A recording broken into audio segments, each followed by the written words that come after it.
Hi friends, ఓం సాయిరామ్. బాబాగారి ఆశీస్సులు అందరిపైన ఉండాలని మనస్ఫూర్తిగా కోరుకుంటూ ఇక ఈరోజు వీడియోలో బాబాగారు ఒక మంచి సందేశాన్ని అయితే మన ముందుకు తీసుకొచ్చారండి. ముందుగా మన సాయి కుటుంబ సభ్యులందరికీ నమస్కారం అండి. అందరూ కూడా సుఖంగా, సంతోషంగా, ఆరోగ్యంగా బాగుండాలని మనస్ఫూర్తిగా కోరుకుంటూ ఈరోజు వీడియో మొదలు పెడుతున్నాను. ఇక ఈరోజు వీడియోలో బాబాగారు ఏం చెప్పబోతున్నారు అంటే, తల్లి ఈ శుభ గడియలు ఆనందంతో స్వీకరించమ్మా. వెంటనే గోవిందుడి నామం ముట్టి చూడు, అదృష్టం ఉన్నవారికి మాత్రమే ఇది సొంతం అవుతుంది అని బాబాగారు మనకి ఆనందాన్ని పంచుతున్నారండి. శుభ గడియలు స్వీకరించమని కోరుతున్నారు. కాబట్టి తప్పకుండా ప్రతి ఒక్కరు కూడా బాబాగారి మీద నమ్మకంతో గోవిందుడి నామాన్ని ముట్టుకొని చూద్దాం. బాబాగారు ఏం చెప్పబోతున్నారో, బాబాగారి సందేశం ఏంటో తెలుసుకుందాం. ఏ శుభ గడియలు మనకు అందించబోతున్నారో ఈ వీడియో ద్వారా ఆ అదృష్టం ఏంటో తెలుసుకుందాం. మరి బాబాగారు చెప్పే ఈ సందేశం నిజంగా మన జీవితంలో ఒక గొప్ప మార్పు రాబోతుంది. తల్లి, ఈరోజు నేను చెప్పబోయే ఈ సందేశం మీకు ఎంతో ఆనందాన్ని ఇస్తుంది. నీకు ఎంతగానో ఎదురు చూసే కోరిక తీరబోతుంది. కాబట్టి నీకు ఈ సందేశం ఎంతో ఊరటనిస్తుంది. ఈరోజు బాబాగారు వెంకన్న నామాన్ని ముట్టు చూడమని చెప్తున్నారు. ఆ వెంకటేశ్వర స్వామి వారి నామాన్ని ముట్టుకోవడం నిజంగా మన అదృష్టం. కాబట్టి నమ్మకంతో బాబాగారు ఏం చెప్పాలనుకుంటున్నారో పూర్తిగా విని చూద్దాం. తల్లి, నేటితో నీకున్న ఆపదలన్నీ కూడా తొలగిపోతాయి. ఎందుకంటే ఈ సాయి ఇస్తున్న సందేశం నువ్వు గ్రహించగలిగితే ఈ రోజుతో నువ్వు ఏం కోరికతో మదన పడుతున్నావో ఆ కోరిక కూడా అందించడానికి నేను సిద్ధంగా ఉన్నాను. తల్లి, ప్రతి క్షణం నువ్వు నా కోసం ఎదురు చూస్తూ ఉంటావు. నా గురించే ధ్యానిస్తూ ఉంటావు. నీ కష్టాన్ని చెప్పుకొని మదన పడతావు. ఎప్పుడూ కూడా నీ వాళ్ళతో సంతోషంగా ఉండడానికే ప్రయత్నం చేస్తావు. ఎన్ని బాధలున్నా కూడా వారితో చెప్పుకోవడానికి సంకోచిస్తావు. నువ్వు నాతో చెప్పుకోవడానికి కూడా కన్నీటి ఆవేదనతో వ్యక్తం చేస్తావు తల్లి. అందుకే నువ్వు నాకు ఎంతో ప్రీతికరమైన బిడ్డవి.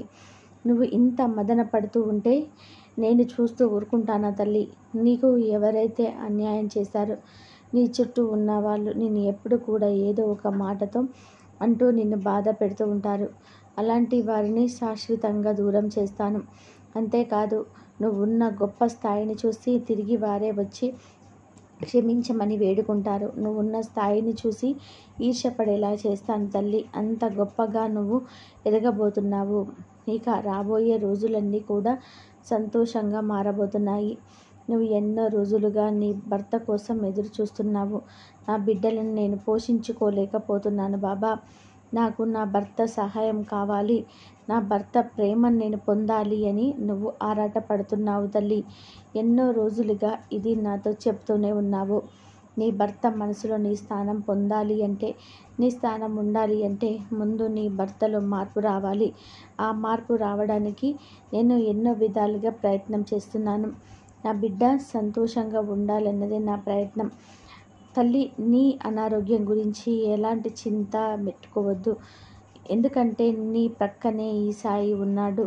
నీకు ఊది సహాయంతో నీకున్న జట్టు కుదుట పడుతుంది. అప్పుడు నువ్వు ఆరోగ్యంగా ఉండి జీవిస్తావు. ఈ సాయి నిత్యం జపిస్తూ ఉండు. సాయి నామాన్ని నువ్వు ఎప్పుడు కూడా ఉచ్చరిస్తూ ఉండు. ఎలాంటి కష్టం వచ్చినా కూడా చెడు మాటలు కూడా పలకకుండా సాయిని తలుచుకో. ఆ క్షణం నువ్వు పడుతున్న బాధని దూరం చేస్తాడు ఈ సాయి. ఈ సాయి మీద నీకు నమ్మకం ఉంది కాబట్టి నీకు ఈ మాటలన్నీ చెప్తున్నాను.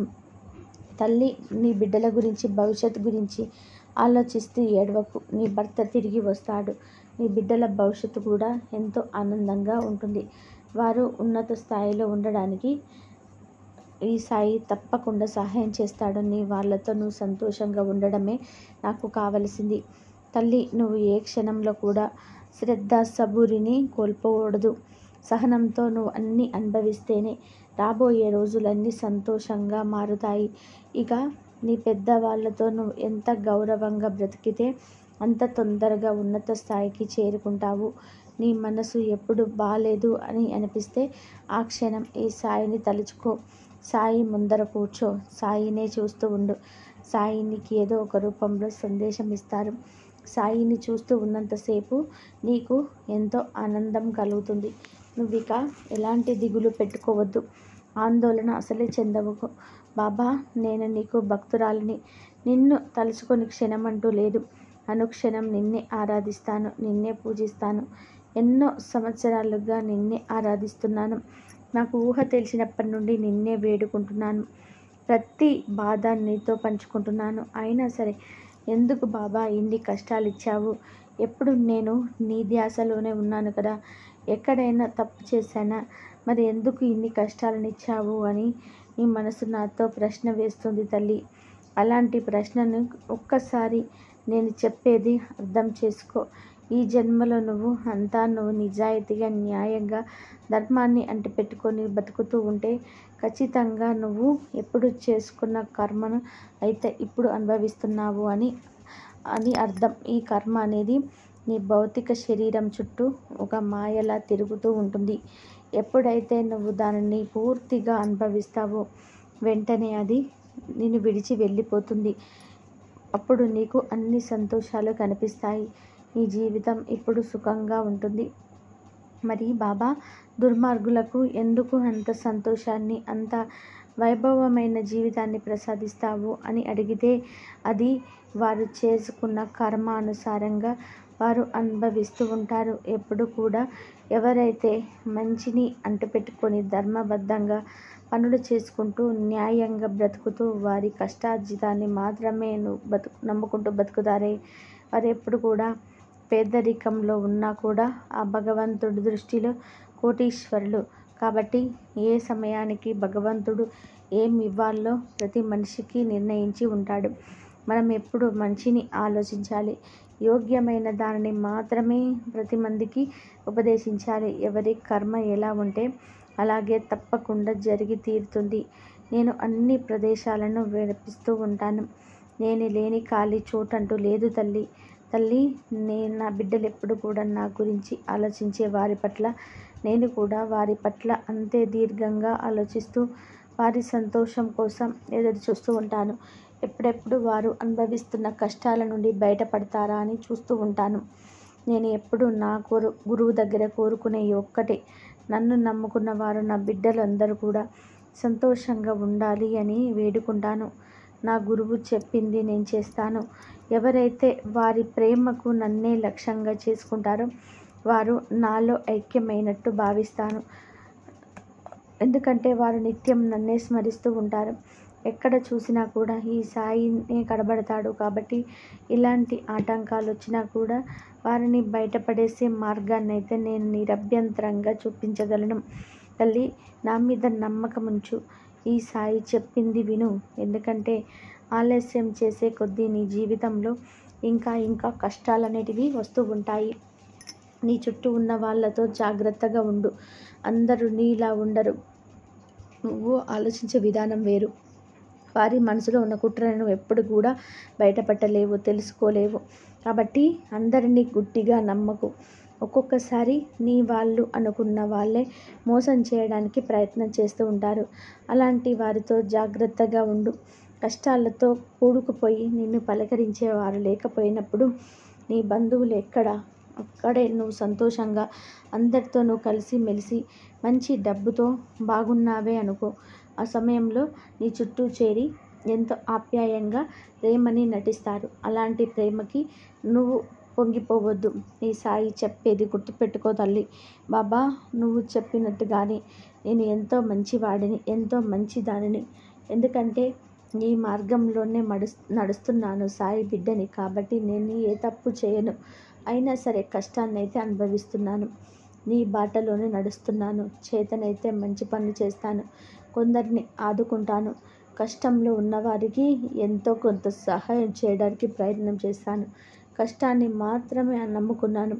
నేను ఎప్పుడు కూడా నా వాళ్ళు అంటున్నాను. నా వాళ్ళ గురించి మాత్రమే నేను ఆలోచిస్తున్నాను. నా కర్తవ్యం ఏంటో గుర్తుపెట్టుకున్నాను. మరి అయినా సరే ఎందుకు ఈ కష్టం? ఎందుకు ఇన్ని రోజులు బాధను అనుభవించాలి? నాకు ఇక ఓపిక లేదు. నా ఒంట్లో ఉన్న శక్తి తక్కువైపోయింది బాబా. ఇక నేను భరించలేను ఈ కష్టాన్ని అని నా బిడ్డ ఎంతగానో దీనంగా అడుగుతుంది. తల్లి, నీ కోసం ఒక చక్కటి ఉపాయాన్ని చెప్తాను, జాగ్రత్తగా విను. ఈ రాత్రికి చేసుకో, నీ మనసు కుదుట పడుతుంది అని బాబా గారు అంటున్నారండి. ఇప్పుడు మనకి బాబా గారు ఒక చిన్న పరిహారాన్ని అయితే ఇస్తున్నారండి. ఈ శనివారం రాత్రి ఎవరైతే కష్టంలో ఉన్నారో, బాధని తట్టుకోలేక ఇక నేను నమ్మలేను, దైవాన్ని కూడా నమ్మలేకపోతున్నాను అనే వారందరూ కూడా ఈ చిన్న పరిహారాన్ని ప్రయత్నం అయితే చేయండి. తప్పకుండా బాబా గారి దర్శనం మీకు కలుగుతుంది. ఈ రాత్రికి బాబా గారి మీద నమ్మకంతో, శ్రద్ధ భక్తితో ఎవరైతే ఈ చిన్న పనిని చేస్తారో వారి జీవితంలో అనుకోని మార్పు అనేది కనిపిస్తుంది. మరి ప్రతి ఒక్కరూ మీ ఇంట్లో శుభ గడియలు ప్రారంభం కావాలి అంటే బాబా గారు చెప్పిన విధానంగా ఆనందంతో ఈరోజు బాబా గారు అందించిన ఈ సందేశాన్ని స్వీకరించారు. మరి అంతటి గొప్ప శుభవార్తని అందుకోవాలి అంటే రేపు ఉదయమే ఈ చిన్న పరిహారాన్ని చేసుకోవాలి. ఆ పరిహారానికి కావలసిన పదార్థాలలో ముఖ్యంగా అది ఈరోజు రాత్రినే మొదలు పెట్టాలి. కాబట్టి ప్రతి ఒక్కరు కూడా రాత్రి పడుకునే ముందు కొద్దిగా బియ్యాన్ని నానబెట్టండి. బియ్యం నానబెట్టి దానిని ఉదయం లేవగానే ఒక జల్లెడలో వేసుకొని నీళ్ళన్నీ వంపేసి వాటిని మిక్సీ పట్టాలి. మిక్సీ పట్టి జల్లెడలో పెట్టి పిండి తీయండి. ఆ పిండితో మీరు దీపాన్ని చేసుకోవాలి. అంటే ఒక ప్రమిదని తయారు చేసుకోవాలి. ఆ ప్రమిదను తయారు చేసుకోవాలి అంటే ఆ పిండిలో మీరు ముఖ్యంగా కలపాల్సింది ఆవు నెయ్యి, కొద్దిగా బెల్లం, ఈ రెండు వేసి మీరు ఆ దీపాన్ని తయారు చేసుకోవాలి. ఆ తర్వాత గోవిందుడికి నచ్చిన విధానంగా దీపారాధన చేసి స్వామివారికి ఏమేమి కావాలో వాటిని సమర్పించండి. మీ శక్తి కొలది ఆయనకు మీ ఇంట్లో ఉన్న వస్తువులతో అలంకరించుకొని పూజ చేసుకోండి. ఆయనకు ముఖ్యంగా పూజలో చిల్లరలో ఉంచాలి. ఎందుకంటే ఆయన వడ్డీ కాసుల స్వామి కాబట్టి ముందుగా ఆయనకు చిల్లరని పెట్టాలి. మీకు ఎంత తోచితే అంత చిల్లరను ఆయన పాదాల ముందు ఉంచవచ్చు. ఇక తమలపాకులో ఆ దీపం, మీరు తయారు చేసిన పిండి దీపం ఉంది కదా, దానిని పెట్టి గంధం బొట్లను పెట్టి రెండు ఒత్తులు వేసి 7 ఒత్తుల దీపారాధన చేయండి. ఇది నేతితోనే చేయాలి. ఇది గుర్తుపెట్టుకోండి. ఈ విధానంగా చేసినట్లయితే మీ సమస్యను చెప్పుకున్నట్లయితే నిజంగా మా గోవిందుడు తప్పకుండా అనుగ్రహిస్తాడు. ఎవరైతే శనివారం రోజున మీ ఇంట్లో ఒకవేళ విగ్రహం ఉంటే గోవిందుడికి గంధంతో అభిషేకం చేయవచ్చు. అలా అభిషేకించిన నీళ్లను తీసుకెళ్ళి తులసి కోటలో తులసి మొక్కకు వేయవచ్చు. అలా వేసి తులసి మొక్కని నమస్కరించుకోండి. ఎందుకంటే గోవిందుడి తల్లి తులసి మాత కాబట్టి శనివారం రోజున తప్పకుండా గోవిందుడికి తులసి మాలను సమర్పించాలి. లేదంటే కొద్దిగా తులసినైనా సరే కానీ పాదాల ముందు ఉంచవచ్చు. లేదంటే చిత్రపటానికి ఒక మాలగా కట్టి కూడా వేయవచ్చు. అలాగే శనివారం రోజున తప్పనిసరిగా తులసి కోట దగ్గర దీపాన్ని వెలిగించండి. ఇలా ఎవరైతే శనివారం రోజున ఆ వెంకన్న స్వామి అనుగ్రహం పొందడం కోసం ఈ పరిహారం చేస్తారో వారికి ఆ వెంకటేశ్వర స్వామి అనుగ్రహం కలుగుతుంది. మీరు ఎంతో ఆనందంగా ఉంటారు. ఇలా మీరు కనీసం అంటే 7 శనివారాలు ప్రయత్నం చేయండి. తప్పనిసరిగా మీ కోరికలు 7 శనివారాల దాకా అవసరం లేదు. ఒకే ఒక శనివారం రోజు ఆ తండ్రి తీర్చేస్తాడు. ఇంత గొప్ప అదృష్టాన్ని మనం ఎందుకు కాదనుకోవాలి? ఈరోజు బాబా గారు అందించిన ఈ సందేశం నిజంగా మనకి అదృష్టాన్ని లాంటిది. ఇంత అదృష్టాన్ని మనం కాదనుకోకూడదు. తప్పనిసరిగా ప్రయత్నం చేయాలి.